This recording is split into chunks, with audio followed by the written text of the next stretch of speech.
Assalamualaikum warahmatullahi wabarakatuh. Saya Raju Kamal dengan NIM 23070 dari kelas 2D. Oke. Sini pertama ada farmakokinetik obat tetes mata. Mayoritas obat-obatan untuk mata diformulasikan untuk dijadikan sediaan obat topikal, injeksi subkonjungtiva, subtenon dan retrobulbar. Semakin lama durasi kontak obat dengan mata, maka akan meningkatkan absorpsi obat. Obat tetes mata tidak melalui metabolisme di hepar. Badan siliar merupakan sumber utama dari enzim yang akan memetabolisme obat untuk mata yang bertanggung jawab terhadap dua fase untuk utama reaksi metabolisme untuk memulai proses detoksifikasi dan eliminasi obat dari dalam mata. Ekresi obat mata. Drainase aqueous humor melalui anyaman trabekula merupakan rute utama untuk ekresi obat tetes mata. Setelah melalui anyaman trabekula, maka aqueous humor akan memasuki kanalis clamp yang selanjutnya akan memasuki vena ekspiral dan akhirnya akan memasuki sirkulasi sistemik. Humor aqueous juga berperan dalam distribusi obat serta melewati lapisan kornea dan struktur jaringan lain seperti iris, badan siliar, dan lensa. Bioavailabilitas dapat didefinisikan sebagai jumlah obat terhadap pada reseptor pada tubuh kita. Definisi lain menyebutkan bahwa bioavailabilitas menunjukkan kecepatan dan luas substansi dari suatu obat dan menjadi aktif di tempat substansi itu bekerja. Farmakodinamik obat tetes mata. Farmakodinamik merupakan suatu ilmu mengenai efek biokimia dan fisiologis dari suatu obat beserta mekanisme kerjanya sehingga dapat menjadi dasar pemberian rasional terapi dari suatu obat.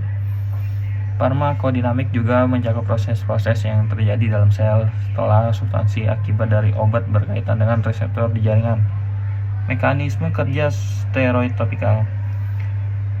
Inflamasi pada mata dapat diobati dengan obat yang diberikan secara topikal, injeksi lokal, implantasi okular, maupun sistemik. Ini juga ada klasifikasi steroid topikal. Prednisolone merupakan analog sintesis dari hidrokortison yang efektif untuk inflamasi ekstraokular dan intraokular. Prednisone respirat aselat memiliki efek antiinflamasi yang lebih baik dibandingkan dengan derivat fosfat. Indikasi pemberian steroid. Secara umum, penggunaan kortikosteroid biasa diberikan secara kasus-kasus alergi, contoh konjungtivitis, vernal, inflamasi non-pyogenic, contoh eczema, skleritis uveitis, skleritis interstitis, dan lain-lain. Di sini juga ada efek samping pemberian steroid. Kortikosteroid efektif dalam mengurangi inflamasi, tetapi di dalam setiap sediaan dan rute pemberiannya terdapat efek samping yang dapat terjadi. Katarak. Penggunaan steroid topikal dapat menyebabkan terjadi katarak baik pada anak maupun dewasa. Penggunaan steroid dalam jangka waktu lama, yaitu tahunan, dapat mengakibatkan katarak subkapsular posterior, glaukoma, dan kehilangan lapan pandang.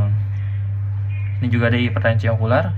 Peningkatan tekanan intraokular dapat terjadi pada mata normal maupun glaukoma dan biasanya terjadi dengan rentan waktu 2-8 minggu dari awal pemberian terapi.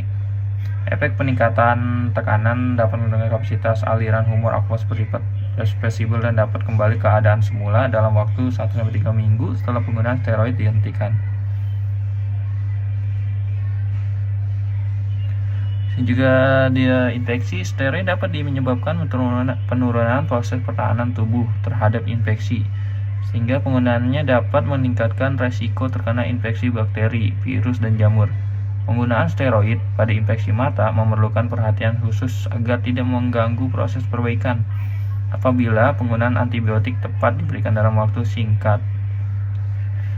Sini memperlambat penyembuhan epitel kornea, baik steroid topikal maupun sistemik dapat memperlambat penyembuhan kornea. Efek terhadap sintesis kolagen dan fibroblast diperkirakan sebagai mekanisme utama yang memperlambat penyembuhan kornea. Kontraindikasi steroid topikal. Penggunaan steroid harus diberikan dengan hati-hati pada pasien diabetes mellitus, kasus infeksi gagal ginjal kronik, gagal jantung, kongestif, dan hipertensi. Oke, sekian dari saya. Terima kasih. Assalamualaikum warahmatullahi wabarakatuh.